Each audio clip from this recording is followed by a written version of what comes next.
তখন কেন বললেন যে আমরা দুজন পালিয়ে আসছি? আরে এটা না বললে আম্মু অনেক কোশ্চেন করতো।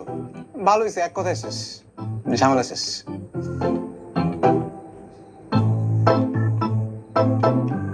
বাই দ্য ওয়ে, আপনি কোথায় স্টাডি করেছেন?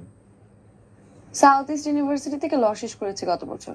আচ্ছা আচ্ছা, আমিও রিসেন্টলি গ্রাজুয়েশন শেষ করলাম, একটা ভালো জব করছি। তারপর আসলে বাবা মার একমাত্র সন্তান তো, খুব আদরের, খুব ভালোবাসে আমাকে। এখন বাসা থেকে বিয়ের জন্য খুব তাড়া দিচ্ছে, একটা ভালো মেয়ে পেলে বিয়ে দিয়ে দিবে। খুব ভালো একটা মেয়ের খোঁজে আছি।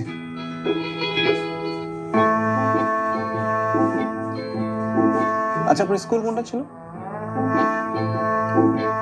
আদর্শ স্কুল অ্যান্ড কলেজ। আরে আমরা তো আদর্শ সেম তো স্কুলে আমরাও পড়তাম। আদর্শ? হ্যাঁ। আরে ওই স্কুলে কি পরিমাণ মার খেয়েছি, ও সবচেয়ে বেশি মার খেয়েছে। আম, কোন ব্যাচ, মানে কোন সালে ওখানে ছিলেন? ওই স্কুলে আমি 2012 সাল পর্যন্ত ছিলাম, তখন আমি ক্লাস 6-এ পড়তাম। 12 সালে তো আমরাও 6-এ পড়তাম।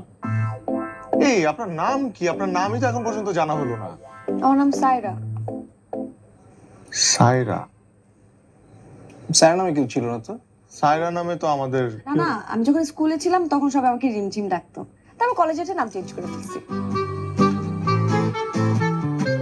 রিমঝিম? চিনসা চিনসা, বান্ডি বান্ডি। আরে তোমার যে প্রপোজ করলো, তোমার ভাই কাছে মার খেলো, কানে ধরে বস মামা। বান্টি?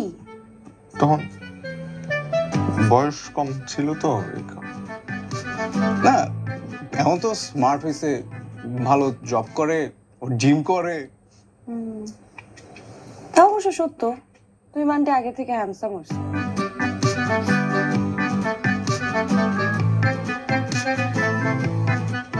তুমিও আগের থেকে অনেক সুন্দর হয়েছো রিমঝিম।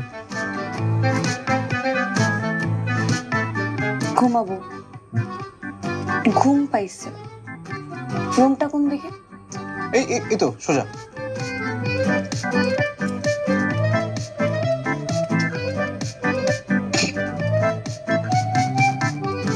মামা মামা মামা, মায়ের খাইছি, থাপ্পড় খাইছি, আর মারিস না।